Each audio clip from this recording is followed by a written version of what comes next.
as the Phoenix Open is going on this weekend. So we want to check in with Kylie. She's giving us an inside look in the Scottsdale Traffic Management Center, where really they are trying to manage the tens of thousands of people that are converging on Scottsdale. Kylie, good morning. Mentioning it all. Good morning. Yeah, this is where it all happens. You've got folks from Scottsdale Police in here. You also have ADOT, and they'll be in throughout the week, in addition to the operators here going over all of the cameras, kind of monitoring the situation. You can see all of these cameras up here, the tents and the traffic starting to build here on this Pro-Am day. We want to introduce you to Sam Kelly. He is one of the operators here. Good morning, Sam. Good morning. So I talked to you yesterday, and I called you and I said, hey, we want to come visit. And you said, wow, today is busy. Talk about what you saw yesterday in comparison to previous open years. In the past, it doesn't start ramping up till Wednesday. You see a little bit on Monday and Tuesday, but yesterday was quite busy for a Tuesday. You said it's kind of similar to what you would see on a Friday? Similar to a normal day a couple of years ago, yeah. Wow, okay, so as we kind of watch the cameras, tell me what you're going to be doing over the next couple of days to help the traffic situation. Well, obviously we keep an eye on a handful of intersections around the freeway, around the air park, close to the event. They do get busy starting after 9 o'clock, going into lunchtime especially.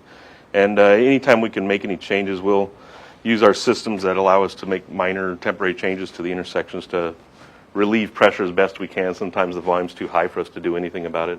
So this is an example. This is the system that you would use. So yes. Tell me what you would do. You see that there's a huge backup and you extend the light? Yeah, we can extend the light temporarily. We can hold a green a little bit longer if we need to. We can change the timing plan so that the traffic flows from one intersection to another.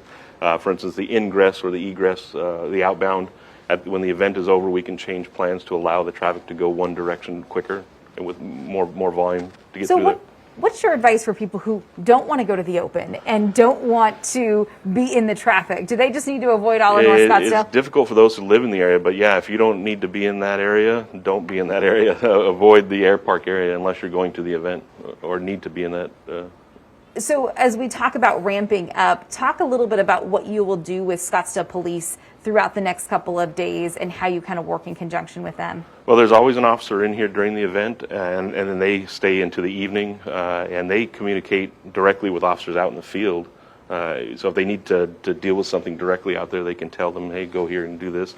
They also know our systems to some degree. They can make some of the minor changes that we do, so they can help as well.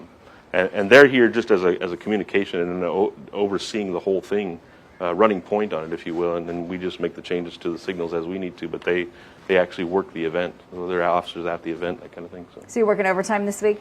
I'm not necessarily, but if I'm needed, I might. But if he's needed, he's okay with a little OT. So kind of an interesting look inside how they monitor the traffic operations. Scott, Olivia, if you've been out there before, for those folks that are watching, you know it does get very congested there. And it's a little frustrating when you're not going to the Open, but when you go to the Open, you know, it's just part of the thing. Yeah, for sure.